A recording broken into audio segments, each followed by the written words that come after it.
अब्बास ताबिश लिखते हैं कि पानी आंख में भर कर लाया जा सकता है, अब भी जलता शहर बचाया जा सकता है।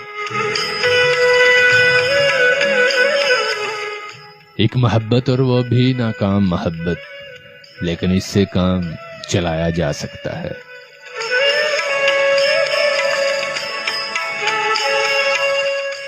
दिल पर पानी पीने आती हैं उम्मीदें, इस चश्मे में जहर मिलाया जा सकता है।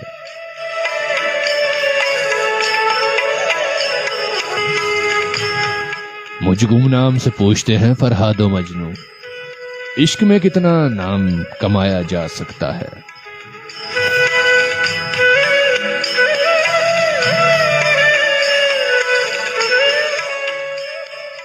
ये मेहताब ये रात की पेशानी का घाव, ऐसा जख्म तो दिल पे खाया जा सकता है।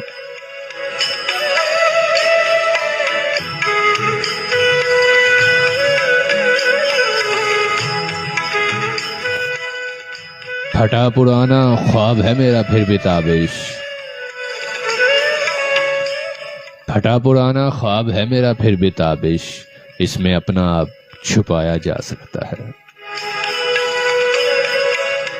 पानी आंख में भर कर लाया जा सकता है, अब भी जलता शहर बचाया जा सकता है। अब्बास ताबिश का खूबसूरत सा कलाम आप सुन रहे हैं। प्रोग्राम शायरी का तड़का अपने मेजबान डीजे नुमान के साथ हर जुमा की शब 11 से 1 बजे मेरे फेसबुक पे डीजे नुमान